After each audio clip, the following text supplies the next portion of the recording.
Hello class, I'm Russ Jokey. Welcome to the course. I hope you enjoy it.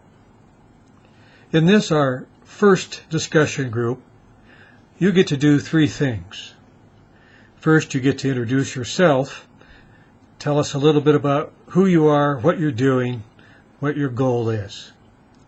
Secondly, you get to comment on a current event. And lastly, you get to submit one question on school law that you hope this course answers. Now, I'm going to take all of those questions and summarize my thoughts about what is an acceptable answer, but I hope the course addresses most of your questions as well. Now, keep in mind that I'm not a lawyer, but I am a scholar, and one of the privileges of having a doctoral degree and working for a university is something that's called an opinion, an informed opinion. So when I provide my thoughts to you, they are just that. They are a scholarly informed opinion, someone who has studied the material, someone who has experience in schools, but is not an attorney. So you have to keep in mind that I'm not giving you legal advice, I'm giving you scholarly advice. Now, on this first current event, the question is, what happens this year when you as a teacher or as a school administrator see a student protest the national anthem, or perhaps it'll even be protesting the Pledge of Allegiance, taking a knee, or not participating? Can a student do that? Is that protected speech? Well, the little clip from the ACLU is right on. That attorney tells us that, yes, students can do that. It is protected speech within the school environment. Now, that attorney cites a Supreme Court case, the Barnett versus West Virginia School Board case, that came down in 1943. It's important to remember what was happening in 1943. The United States of America and our allies, the British and the New Zealanders and the Canadians and many others, were losing World War II. In 1943, the Germans and the Japanese military were experiencing all of the victories. And yet in 1943, on Flag Day, the United States Supreme Court issued this ruling in Barnett that stated the government, and keep in mind, as public employees, we represent the government, the state government, that the government, wrote the court in Barnett, cannot compel a student to show patriotism.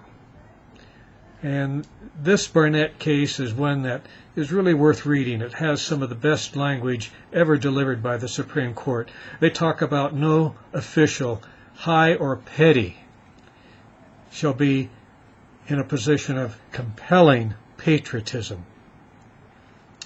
So the ACLU attorney makes it very clear that there is Supreme Court law guaranteeing students the right of symbolic protest. And after that Supreme Court case in 1943 came down, state governments wrote statutes that aligned to the Barnett case. And the Idaho statute is an interesting one. It's in Title 33, Chapter 16, Section 1602. So when you go to the search engine and you look for Title 33, Section 1602, you will see that Idaho school districts must provide instruction in patriotism, particularly in the national anthem and the Pledge of Allegiance. School districts must provide instruction in patriotism. But right after that, in the next section, the Idaho law states, but no student shall be compelled to participate in the flag salute or the national anthem. No student shall be compelled to participate. So when you as a school teacher or as a principal this year see a student taking a knee during the national anthem or not participating in the flag salute, you think to yourself, well, the United States Supreme Court and the Idaho law protects this kind of student speech, this kind of symbolic speech. Keeping in mind that the Barnett ruling is about a regulated school environment, a regulated school environment. The Supreme Court on a number of occasions has stated that the school is not the adult marketplace of free speech, that it is in fact a regulated environment with limitations on free speech. But this Barnett case and these state laws make it very clear that in this instance of symbolic speech on matters of patriotism, the school cannot, the state government cannot compel a student to be patriotic. So the question that we ask next in this selfie is, but what if that's a teacher who decides to take a knee? What if it's a coach who decides to take a knee? What if it's a classroom teacher who decides not to participate in the Pledge of Allegiance? Can we do that as professional educators? Is that protected speech? Well, I've asked two questions there, haven't I? Number one, can we do that? Well, sure, you can do it. Number two, is it protected speech? And the United States Supreme Court has made it very clear that no, it is not protected speech. Yes, as an adult, you have a First Amendment right to say that or to symbolically state that. Yeah, you can do it, but don't expect it to be protected speech. Don't expect you can make an argument in front of the school board or your principal that, well, I was exercising my First Amendment rights. Yes, you were, but it is not a right that is part of your professional duty. And that's where the Supreme Court comes into play once again.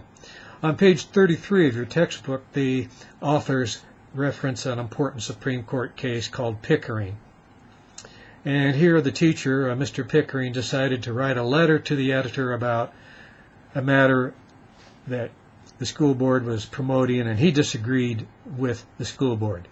And he wrote this letter to the editor, and the school board decided that they were going to discipline Mr. Pickering.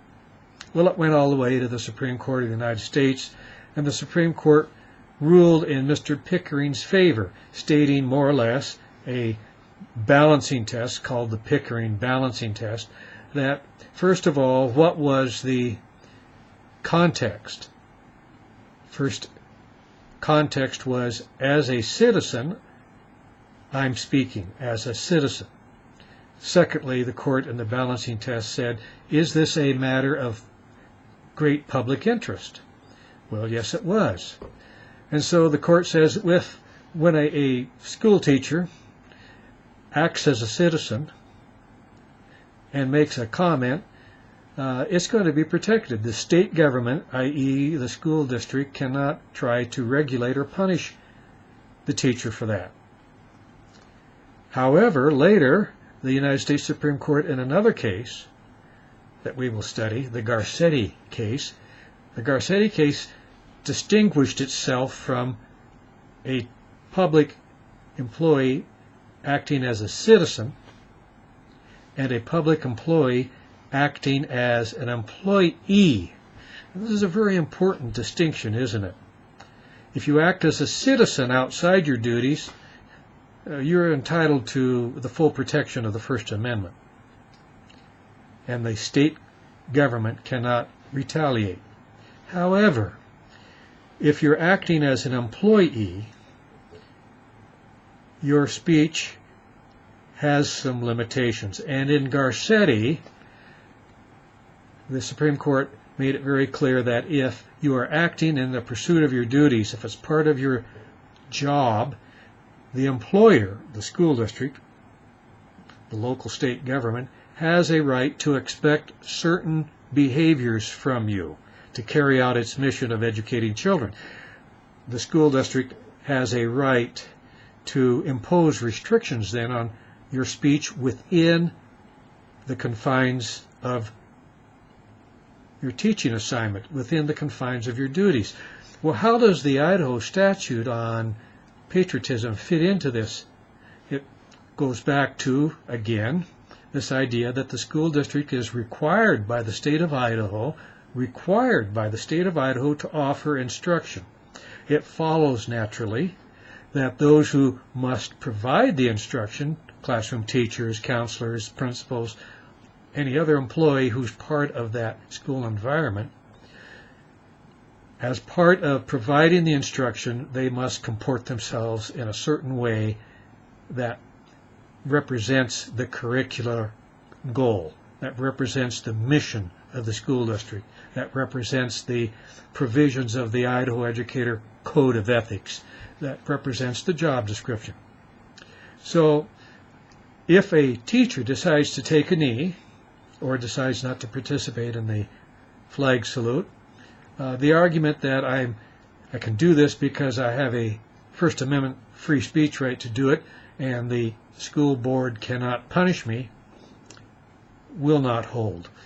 Yes, you can do it, but yes, the school district can, if it chooses, discipline you, maybe even discharge you for a failure to fulfill the obligations of your duty as an educator to provide students with a course of instruction in patriotism.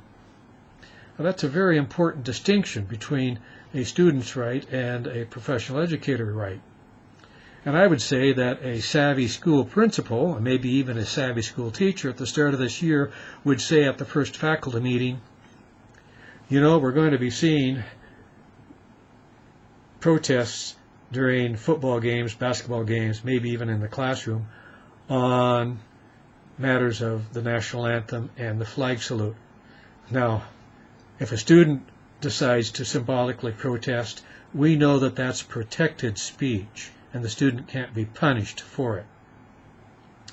But if one of us decides to protest, take a knee during the national anthem, or refuse to participate or behave badly during the patriotic assembly, we may find ourselves in trouble professionally. The school board, the school district, can discipline us for a failure to comport ourselves as expected via the state law providing instruction in patriotism, via the Code of Ethics, via the United States Supreme Court case in Garcetti that ruled if speech is part of the pursuit of duty, it can be regulated by the employer.